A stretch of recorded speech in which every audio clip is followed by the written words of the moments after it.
Oh, okay.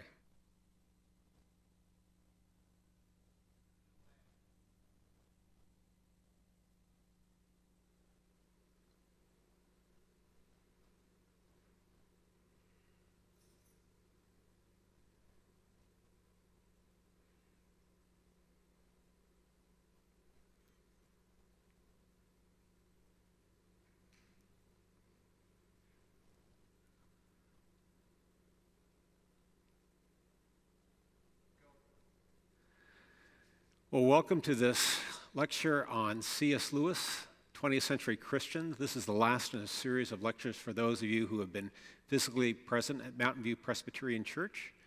But we are in a different mode in this strange time in world history. So thank you for tuning in this evening. My name is Bruce Johnson. I'm the pastor of Scottsdale Presbyterian Church and the president of the Arizona C.S. Lewis Society. And today we're going to be talking about the series of science fiction novels that C.S. Lewis wrote in the mid-20th century from 1938 to 1945. And we're going to be looking at the way that Lewis used them to express things he believed about philosophy and theology, and also how they are as pieces of literature. So instead of giving away the plots on these three novels, we're going to give a background of each, a summary of what you'll find in there, some snippets of different passages in the books, and some of the dynamics of the lessons that Lewis wanted us to learn as we go through these three novels. And then if we have time at the end, we're going to go into more depth in the middle of these novels and how Lewis uses that to extend his thinking on the problem of evil. If God is good and God can do all things, why does evil exist? So we'll look at those in turn. This will be the last of this series of C.S. Lewis as a 20th century Christian. We're going to have a break for Holy Week. And then afterwards, on Wednesday evenings at the same time, Pastor Steve Beard and Pastor Lynn Corzin will be doing another study that will begin after Easter. So let's get into the topic for today. C.S. Lewis loved good literature. He was by profession a literature professor at Oxford University and then later at Cambridge University. And he loved a good story, and a good story told in good English. In another of his books, one of his academic books called Experiment in Criticism, you could say it's one of his professional books because that was his profession, to write on English literature. He talked about the difference between serious literature and trivial literature, what was called trivial literature. He also termed it highbrow and lowbrow literature. And he said lowbrow literature are usually genre pieces like westerns or pulp fiction or detective stories or science fiction stories. And Lewis thought there is a good place for those kind of genre literatures, and he was trying to convince his intellectual cohorts that it's good to take genre literature like science fiction and have a good place in the pantheon of English literature. Also, Lewis and J.R.R. Tolkien had a bet one time when they said, we would like more stories that we like to read, more stories like that published. So Tolkien agreed to write a time travel novel, and then Lewis agreed to write a space travel novel. The time travel story that Tolkien began and had several versions of this was called The Long Road, and some of those versions have been published by his son Christopher Tolkien. You can read those. But it is this series of space travel novels that Lewis was able to publish in his own lifetime, and what we're looking at today. Previous to this, Lewis had tried other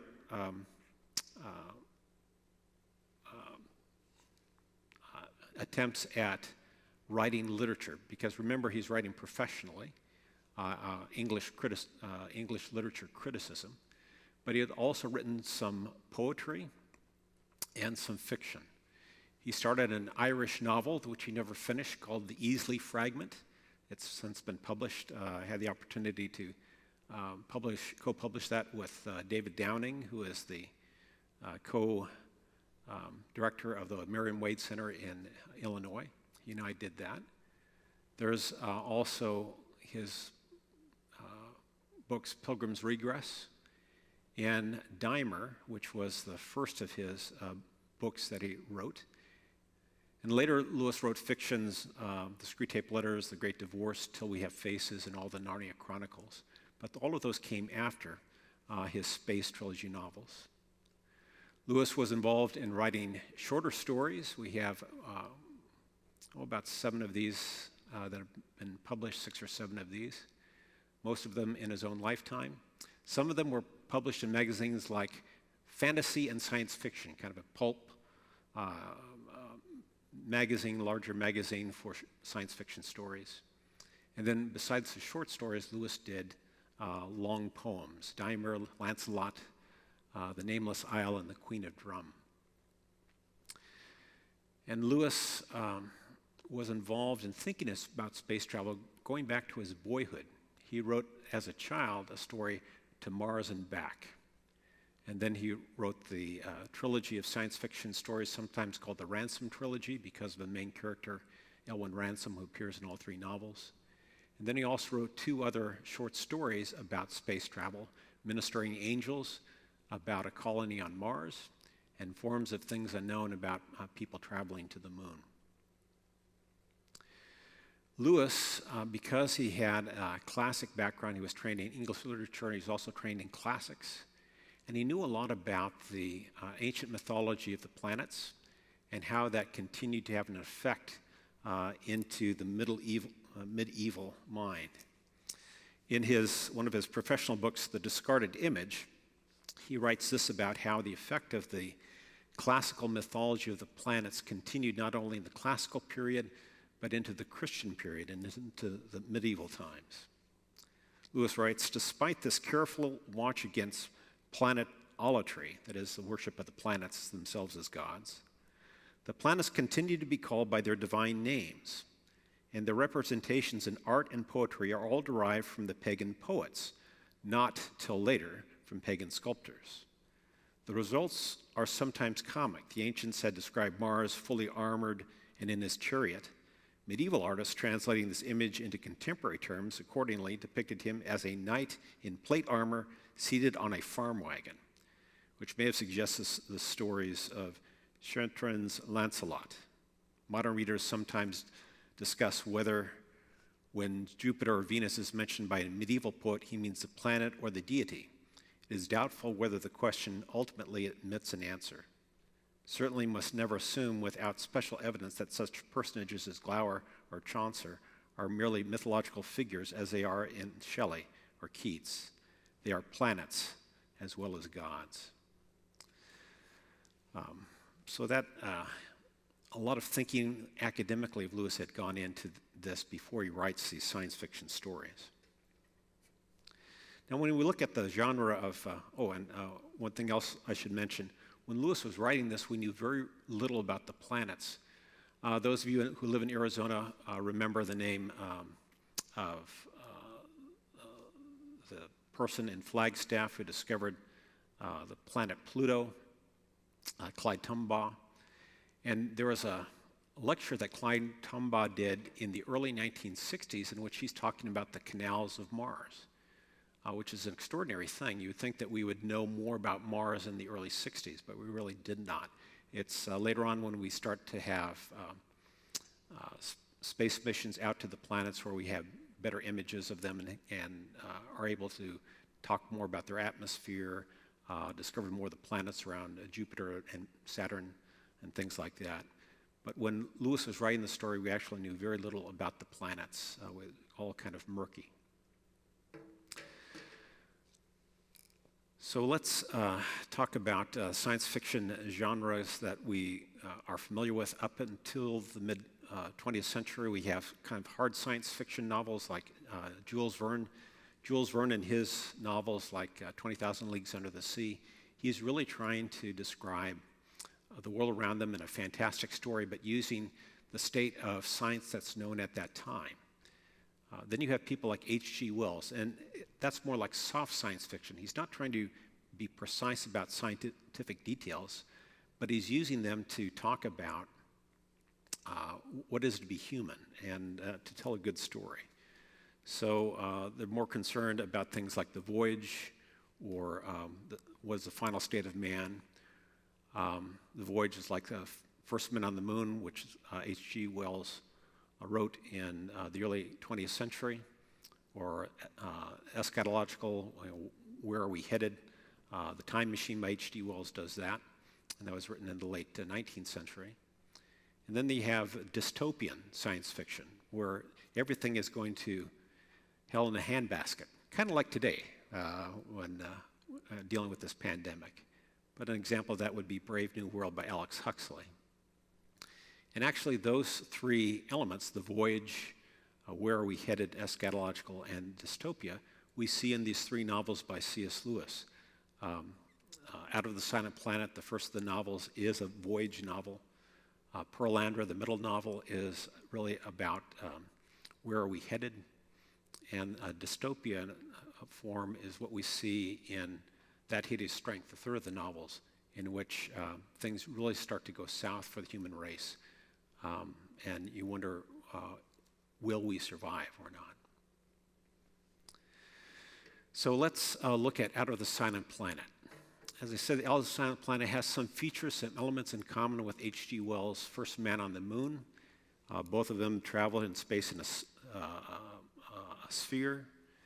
There's money to be gained in this exploration. There are folks living on the planet, and those folks, that creatures living on the planets, have special body shapes specified for specific functions, and we see that in both First Men on the Moon by Wells and in Out of the Silent Planet by C.S. Lewis. There's a killing of aliens in both novels, and there's the danger that a return trip home to Earth may not be possible. So Out of the Silent Planet. It begins as the hero, Elwyn Ransom, who's a professor at Cambridge, a World War I vet. He is on a hike across the English countryside, and he makes a promise to a very worried mother that he's going to check in on the mother's son. When he does so, he ends up being kidnapped, and next thing he knows, he's on a spacecraft headed towards Mars.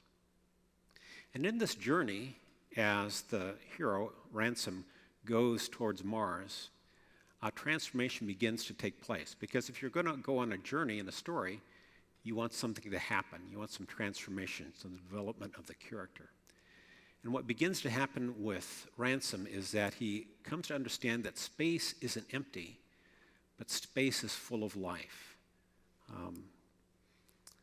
He has this sense of being connected to all things, being in space. It's really a return to the medieval model of space as part of God's creation.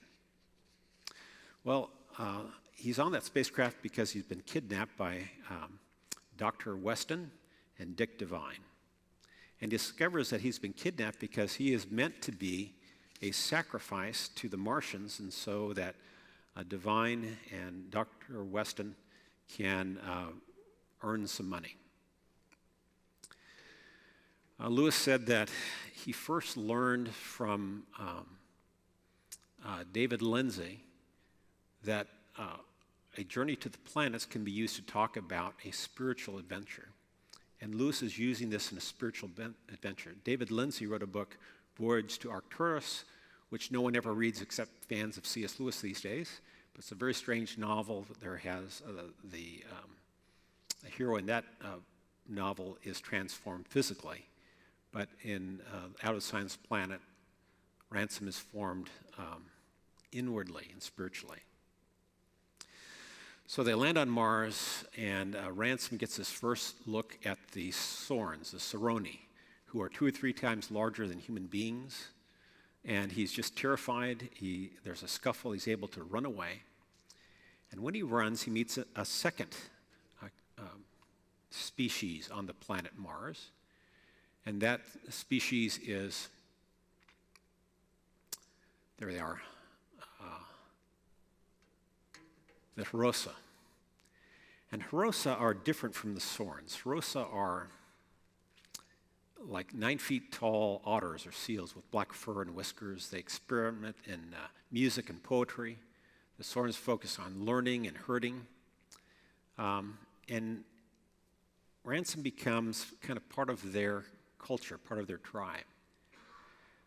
He learns from them what it means to be human, what it means to be an intelligent creature that has sentience. And in this, he's also becoming more martial. He's becoming more Mars-like, Ransom is.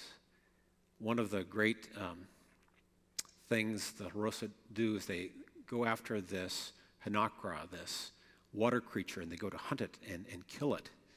And it's not because they hate it, but they love it, and it's a test of courage. And Ransom, though he was a World War I vet, he is learning courage in a whole different way here. And just as that happens, the villains of the plot show up. They kill one of Ransom's Martian friends.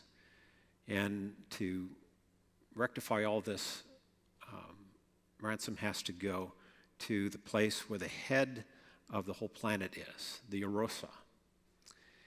And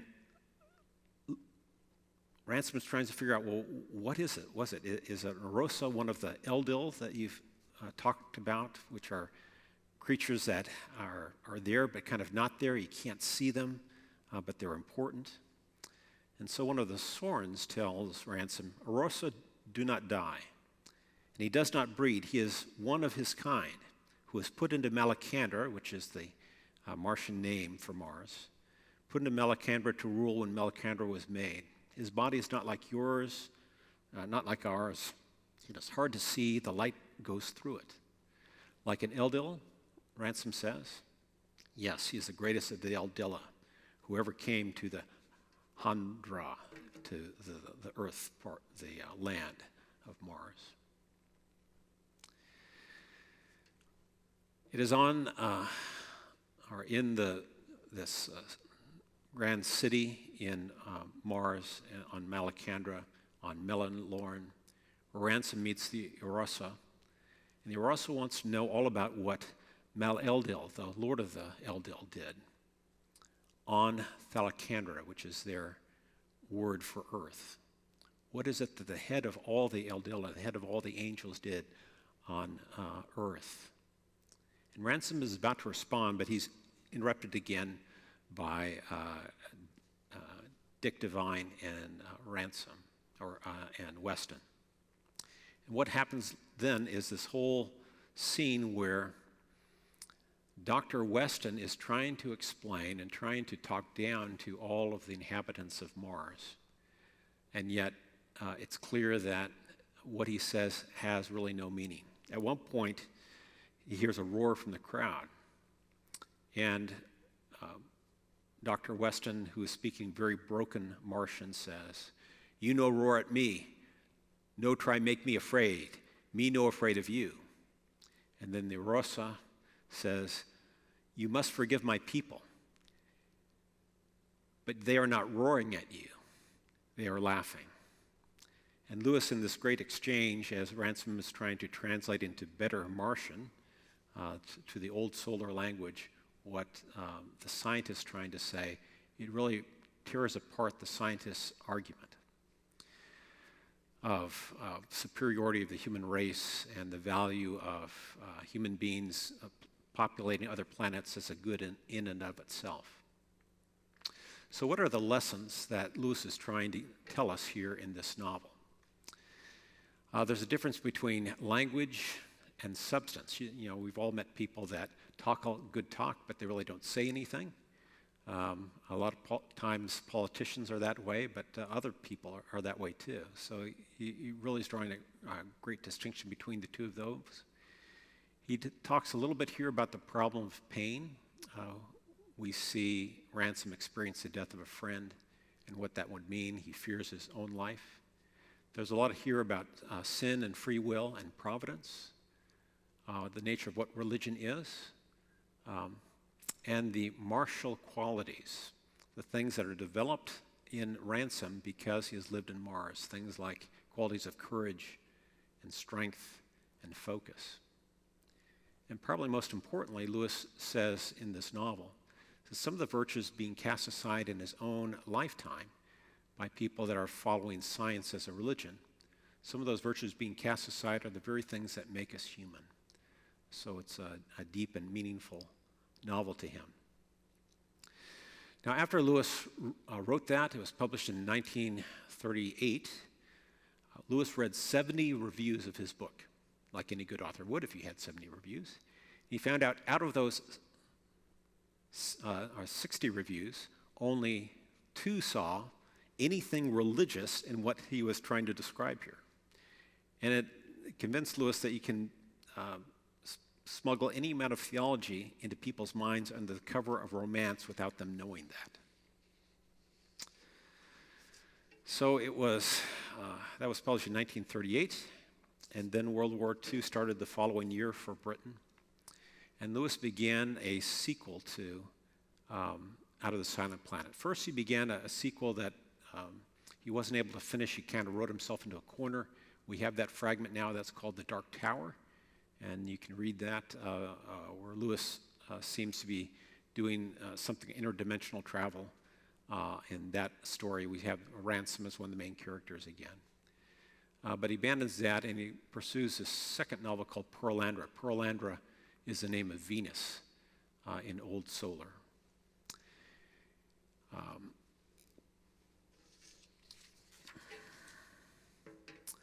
Lewis said to friends when he was doing this interview with other science fiction writers, "The starting point for my second novel, Pearlandra, was my mental picture of the floating islands.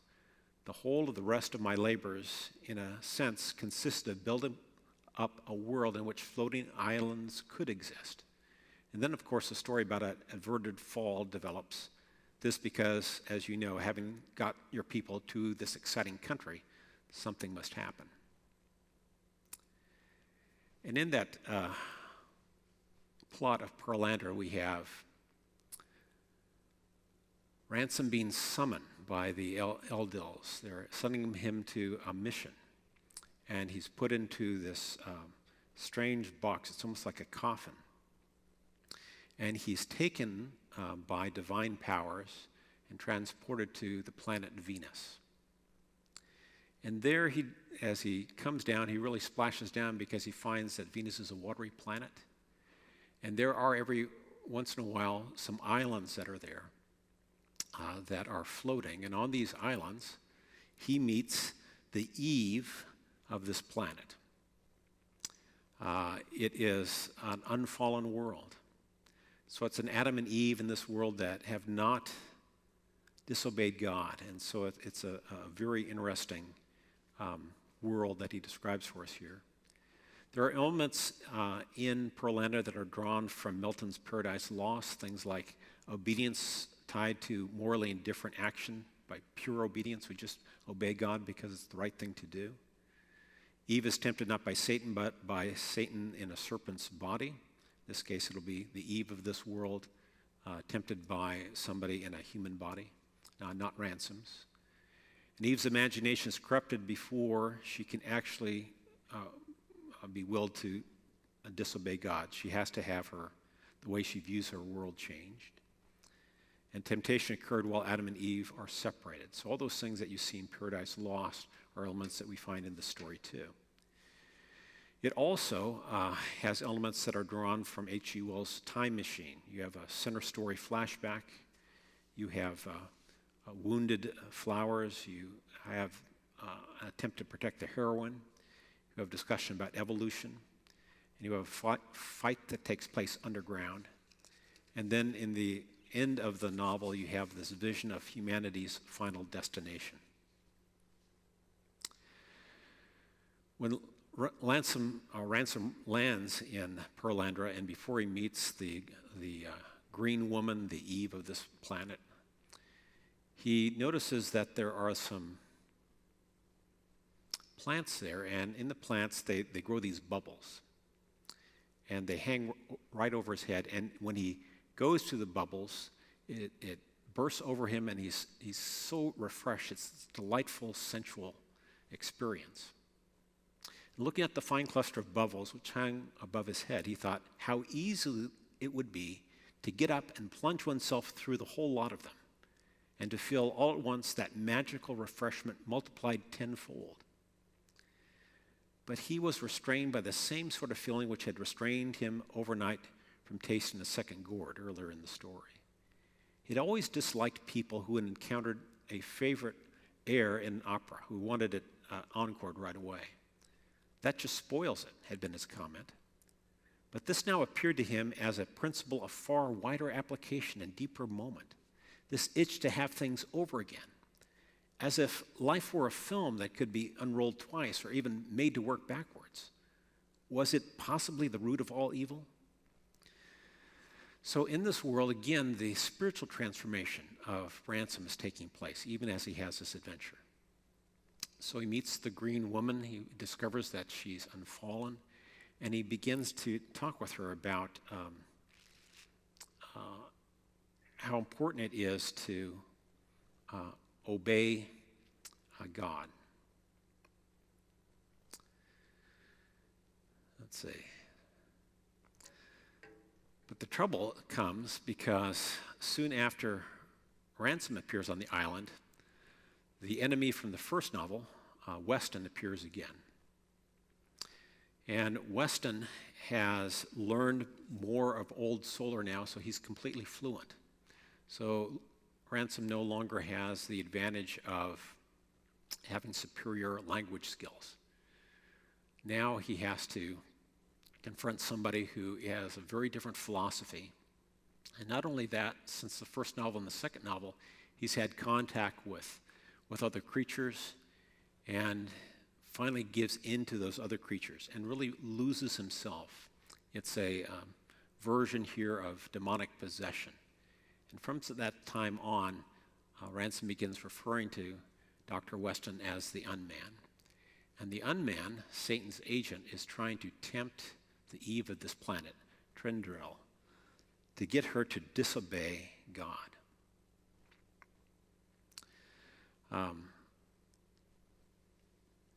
There's a struggle. And Ransom finally realizes that he's not going to be able to win just an argument with the forces of the Unman. He's too clever, he's too witty, he never has to sleep. And he has to have a real physical engagement. The only way to make sure the planet doesn't fall, isn't corrupted, is to kill the Unman. And so his struggle with words becomes a struggle with deeds. And you have to read this novel to see how that all turns out. So what are some of the lessons from Pearlander, some of the lessons from Venus? Here, Lewis is talking about the difference between language and consciousness, that how we use language is important to awakening in us a sense of right and wrong. There's a lot about the fall of humanity and what that means. There's something about the incarnation, redemption, and last things that are weaved into this storyline.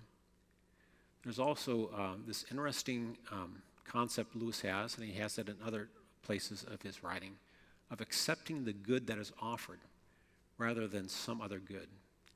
A lot of the anguish of humanity can be described as not accepting the blessings that we have, but trying to find and seek after blessings that we don't have. And Lewis considers that as not a moral good, but a moral peril. And just as Ransom had a martial transformation on Mars, he has a venereal transformation on Venus. He acquires more the venereal qualities of nurturing, of sacrifice, and felicity with words. So we've had one story about Mars.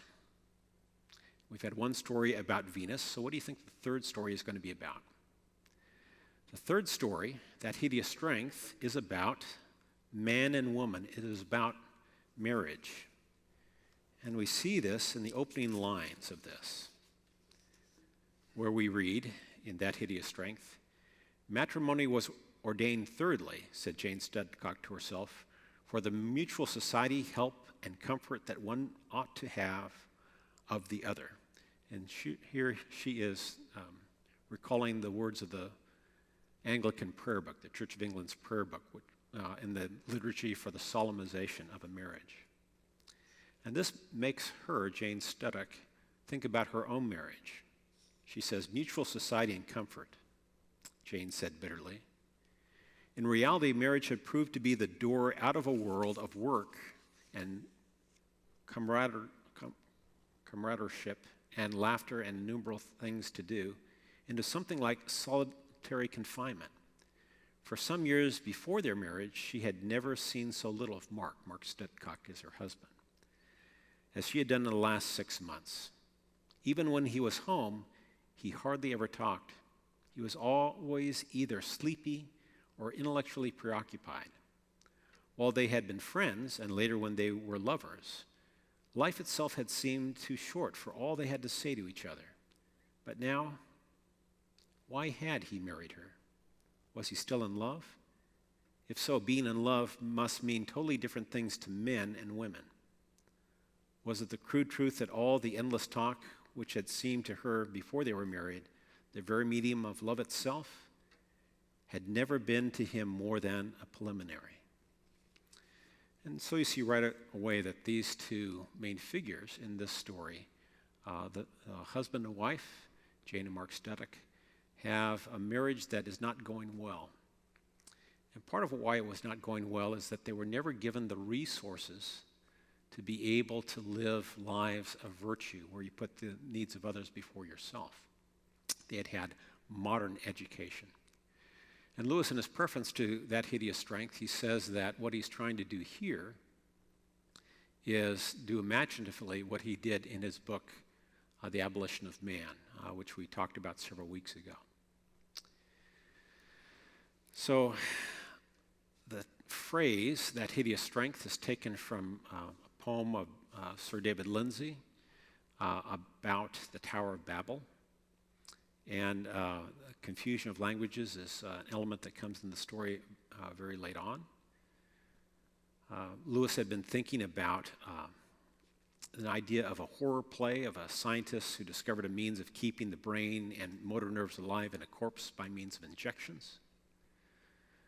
And so Lewis takes all these elements and he molds those into The Abolition of Man. There are common elements in The Abolition of Man and The Brave New World by Alex Huxley. Words are used to control people. We see that in That Hideous Strength.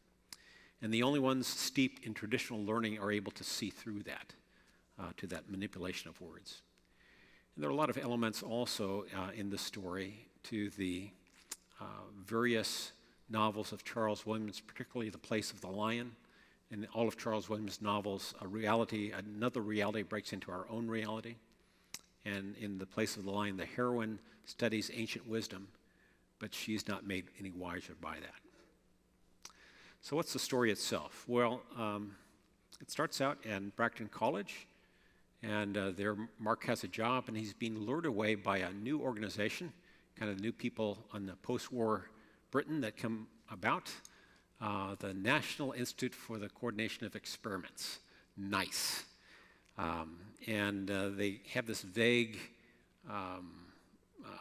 carrot that they're dangling out to Mark. Well, maybe you can get a job with NICE and there'll be more pay and more prestige and all these things. And Mark, who is very vain, thinks that's a grand idea. In the meantime, his wife, Jane, is noticing that she has seen these visions. And they're not just nightmares, those sorts of things, but things that actually are true in the world. And there's no way that she could have this kind of knowledge. She is a seer. And within her ancestry were other seers. So she is carrying on the family trait of this. And soon Jane and Mark are being drawn into two opposing camps. There is NICE, which is ruling Belbury. And then there's another community, St. Anne's on the Hill. The community of Belbury, the community of NICE, has Lord Featherstone, who is Dick Devine, who was the other villain in the first of the novels. There's Strake, who's an apostate priest, Dr. Filastro, who hates organic life, Ferry Hardcastle, who's a sadistic police officer, Professor Frost, a psychologist, John Wither, a deputy director who withers before everybody's eyes in the story. And there's Alice Gann, who is the head of NICE, and as you read further, he's the head in more ways than one. St. Anne's, on the other hand, has a different collection of characters. There is Mr. Fisher King, who's later called the Pendragon, or the director, and that is, in fact, Elwyn Ransom, who has been the common thread through all of these novels. There's also Grace Ironwood, a psychologist and a doctor, different folks that had positions at the college, different points, Dr. and Mrs. Dimble, Arthur and Camilla Dennison, Ivy Maggs, who's a domestic servant. Interestingly, Lewis includes in this community a skeptic, Arthur McPhee, who just wants the facts. He doesn't want opinions. He just wants facts and presented, and he becomes a good foil for explaining some of the things going on there. And in the plot of the story, we discover that both the folks of the community at St. Anne's and the community at Belbury of NICE are trying to discover the whereabouts of Merlin. Yes, that Merlin of the King Arthur legends. Because Merlin will be able to control powers and ultimately determine the fate of all Britain. So it's a very tense story and very illuminating story because, as I say, it's a story about marriage. You have transformations in Jane and in Mark that are really wonderful, and they both become the people that they would want to be if they had been trained better when they were growing up. But they become better, and so it's a great story of redemption through all of this. So what are some of the lessons from Volcandra, from the story that's set on earth, Volcandra being the Old Solar word for earth? Here we have language, but language as a tool of social control. Mark, when he's recruited to NICE, he thinks he's going to do something in sociology. They really want him to write propaganda. And we really see that how language can be used in evil ways, not to better people, but to have control over them. We see the importance of natural law, of really knowing things that are right and things that are wrong. The nature and destiny of humanity. We've seen unseen dimensions of the universe and impacting our own. We see the natural state of humanity as hierarchical. The willingness to sacrifice all for Christ, that redemption is possible, and discovering the nature of one's own calling. So a lot of great things that are done here. So why should you read these novels? Well, they are really pretty good yarns, pretty good stories. They keep you going. They keep you coming back. That Hideous Strength is very different from the other two because it's more like kind of a murder mystery or who's done it or what's actually going on, and things are revealed only very late into the story. You have to stick with it. An interesting thing. But remember, Lewis said that he noticed that you could actually smuggle theology into his stories. So I want to give you an example in the time that we have left of how Lewis is trying to smuggle theology into the middle of these three books into Pearlandra. Pearlandra becomes, for Lewis, an opportunity for him to talk about the problem of evil, the problem of pain that he had done a book on, the problem of pain. But this is several years later that he's writing Pearlandra. And he takes a slightly different tack to that. If you go back to the problem of pain itself, Lewis describes the problem of pain, the problem of evil in this stark way. He says, if God were good, he would wish to make all of his creatures perfectly happy. And if God were almighty, he would be able to do what he wished. But his creatures are not happy. Therefore, God either lacks goodness or power or both. That, in a nutshell, is the problem of evil. So Lewis wrote an entire book where he gives kind of an intellectual answer to the problem of evil. But even as he writes that, he says, the only purpose of the book, The Problem of Pain, is to solve the intellectual problem raised by suffering. For the far higher task of teaching fortitude, that is, courage, and patience. I was never fool enough to suppose myself qualified, nor have I anything to offer my readers except my conviction that when pain is to be borne, a little courage helps more than much knowledge, a little human sympathy more than much courage, and the least tincture of the love of God more than them all. So notice here, Lewis says it's not enough to have intellectual answers to the problem of evil. And we've all encountered this. You talk to people that have been through some real pain in their lives, some real suffering. They're trying to figure out where God is in all of this. And you can give them the traditional theological answers, which are good to know, and we should all know them and learn them and be able to offer them. But that's not enough when we face evil. We need to have courage, fortitude, which we'll call here the volitional resolution. We have to make the decision, I'm going to do what is right, what God wants, just because it's the right thing to do. I have to have the courage to see this through and to hold on to my hope in God. Sympathy, which we'll call the emotional resolution. We've got to care about and have some way emotionally to deal with it, not just intellectually. And then the love of God. We have to have some mystical resolution that it's not just getting our emotions around something, it's not just getting our minds around something, it's not just making a decision about something. It's our communion with God that carries us through the worst of times. So in the story of Perelandra, as we've said, Ransom comes to Venus. Venus is an unfallen world, and his job on Venus, why he's been called there, is to try to make sure that the Adam and Eve of this world do not disobey God. They do not become another fallen world. And in the arguments that happen in the first part of Perelandra, where Ransom has this debate with the unman trying to show a very diabolical way of viewing the world and what is good and true, and Ransom trying to give the point of view of God and goodness. He goes through the traditional arguments for why pain exists. One of those is human choices. Some evil happens in this world because people make bad choices. If somebody dies because of a drunk driver, that's somebody that made a bad choice. Somebody chose to become drunk and then to drive a car. That was a bad choice, and there are bad consequences of that. Sometimes there's pain and evil in the world because of the greater good. That's like every time you go to a dentist, or almost every time you go to the dentist, if there's pain involved, it serves a greater good. There's a purpose to that. A third of the classical arguments for why there is evil in the world is, sometimes evil refines our souls. It makes us better. It teaches us things. There's reasons for that. We become better people through adversity. And in this world of perils, God is trying to mold us and remold us and to be better servants of Him.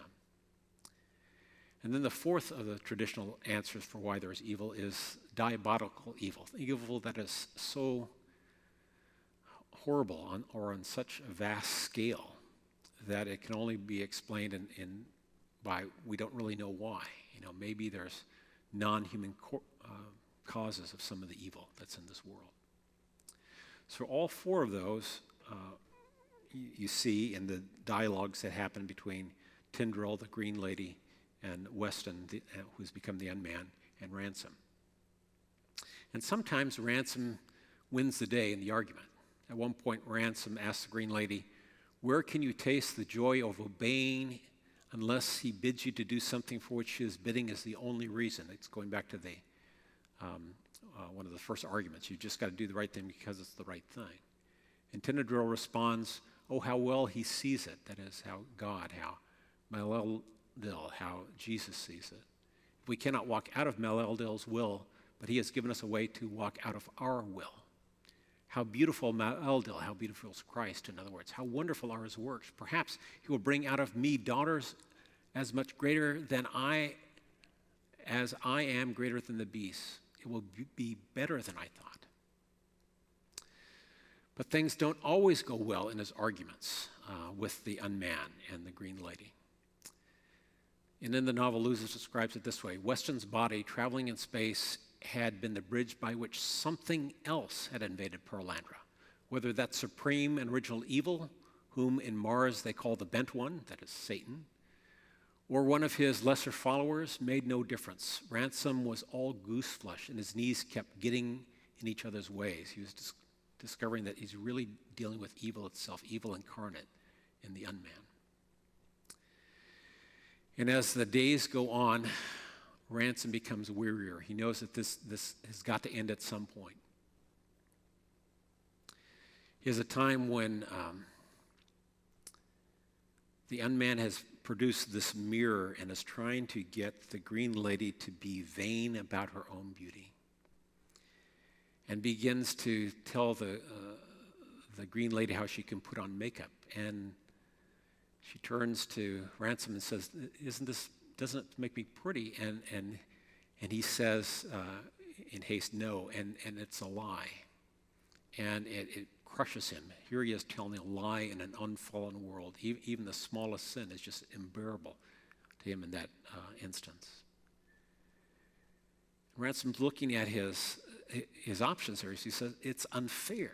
How could Mal Eldel expect him to fight against this, to fight with every weapon taken from him, forbidden to lie, and yet brought to places where truth seems unfair because truth is being twisted by the unman? So Ransom realizes that he has to take a different step. He has to, his intellectual weapons are insufficient to confront the evil he is facing.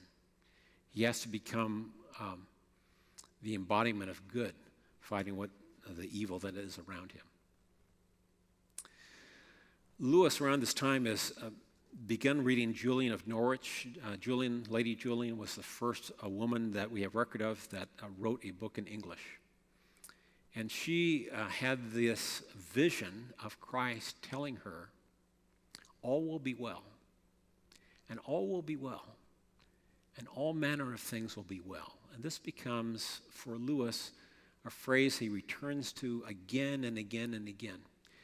He writes to friends about this. He says, sometimes it just seems like nonsense, but other times it seems like, well, isn't that what reality is always about? It's something that is kind of something unexpected. And Lewis begins to be excited about this pervasive providence of God, this greatness of God that in the end will turn all things right. But Ransom has to be part of God turning all things right. So first, Ransom, in the plot of the story, he lives out a little human sympathy, the emotional resolution, which is different from having the good arguments of why bad things happen. It's the emotional resolution. Ransom realizes that his love for Christ and for the Green Lady and for all of the planet of Pearlandra, for all that matters, that will compel him to conquer his fears. His love, his compassion is going to allow him to do something just because it's the right thing to do. Ransom, in the novel, describes it this way. It was like the first spasm of well-remembered pain, warning a man who had thought that he was cured, that his family had deceived him, and he was dying after all. It was like the first lie from the mouth of a friend whose truth one was willing to stake 1,000 pounds, on which one was willing to stake 1,000 pounds. It was irrevocable. Ransom had passed from a state of emotion which he could neither control or understand. He's having these emotional experiences dealing with his situation in Pearlandra. And then we see a little courage, the volitional resolution. His journey to Pearlandra, we were told by Lewis, was not a moral exercise, not a sham fight. If the issue lay in Mal Eldel's hands, Ransom and the lady were those hands. The fate of the world really depended on how they behaved in the next few hours. The thing was irreducibly naked. You might say, if you like, that the power of choice had been simply set aside and an inflexible destiny substituted for it. On the other hand, you might say that he had been delivered from the rhetoric of his passions and had emerged from unassailable freedom. Ransom could not, for the life of him, see any difference between these two statements. Predestination and free will apparently identical. He could no longer see any meaning in the many arguments he had heard on this subject. Ransom is just making it the choice. Which way will Pearlandra go? Will it fall as earth fell? Will it continue to live in the will of God? Lewis, again, because he's a literature professor, is drawing a lot from Paradise Lost by Milton. And Lewis writes an introduction to that book called Preface to Paradise Lost. In that he says, the cosmic story, the ultimate plot for which all other stories are episodes, is set before us here in the Paradise Lost and in different ways here in Pearlandra, the novel. We are invited for the time being to look at it from outside. And that is not in itself a religious exercise. When we remember that we also have our places in this plot, that we also at any given moment are moving either towards the messianic or towards the satanic position, then we are entering the world of religion. But when we do that, our epic holiday is over. We rightly shut up our Milton. In other words, when we have the realization, as Ransom does in this story, that his life matters, his choices matter, then he has to make a decision. And then we have the mystical resolution, what Lewis describes in The Problem of Pain as the least tincture of the love of God.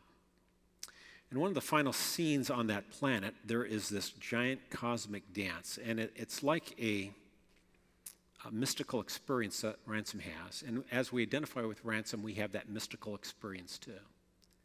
Before this great dance, we're told Ransom confessed that he is full of doubts and ignorance. And while this great dance of all creatures and all the reality of Pearlandra is going on around him, the part of him, part of Ransom, which could reason and remember, was dropped further and further behind, which is a great way to describe a mystical experience. A quietness, a privacy, and a freshness, the sense of stripping off encumbrances and waking from trance and coming to himself, all that happens. The splendor, the love, the strength are phrases that are repeated in the chants of this dance. And of course, the splendor and the love and the strength are those three resolutions that Lewis is trying to lay out in Pearlandra. So why the change between when Lewis wrote The Problem of Pain and in the 30s and when Lewis writes Pearlandra in the 40s? Well, two things had happened in his life that really began to affect him. One was his friendship with the community of nuns in Wantage. Sister Penelope became a good friend. She is one of the people that introduced Lewis to Julian of Norwich in terms of using that as a spiritual discipline tool, reading that kind of literature.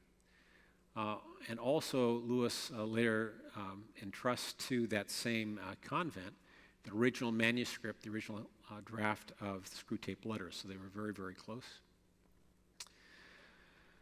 That changes him, begins him to think about the more mystical side of things.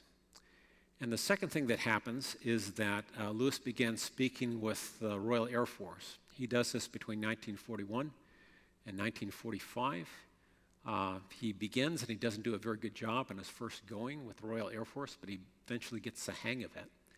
And in that first summer where he's going, in the summer of 1941, where he's going out and about to different RAF stations, he has this experience in Aberystwyth. He says, well, over 3/4 of them at this base were civilians in uniform, men and women now with time to think, knowing it would be important to get it right if they should survive the war. As a result of hearing Lewis, they were beginning to be handfuls of young people, all gaining quite new concepts of how they fitted into the life that was immediately before them. Excuse me, this is not Lewis, this is one of the RAF chaplains talking about what Lewis' effect was on this. Here's Lewis describing his visit to Aberystwyth. I lived for a weekend at Aberystwyth, and one of those delightful vernal periods, green periods, where doctrines that have hitherto been only buried seeds actually began to come up, like snowdrops or crocuses. I won't deny I've met a touch of frost since, if only things would last, or rather only if we would. But I'm still very much and gladly in your debt. So Lewis is having time to process this as he's doing all of these travels. And it's coming together for him. It's not just the intellectual arguments that will win the day. It must be much, much broader. Well, that is my introduction to these three novels and some of the ways that Lewis is using them. I would encourage you to read them yourselves. We've all got a little more time on our hands, and you can get these readily on Amazon, or you can borrow them from the public library in a digital form. So it's a great time to do that. But for right now, let's close this time that we've had together in prayer. Let's pray. Great God, our Heavenly Father, we thank you for the adventure that our life has been up to this moment. We thank you for gifts of the mind, of learning to read, of being able to grasp numbers and figures, of being able to have intellectual arguments with friends and colleagues.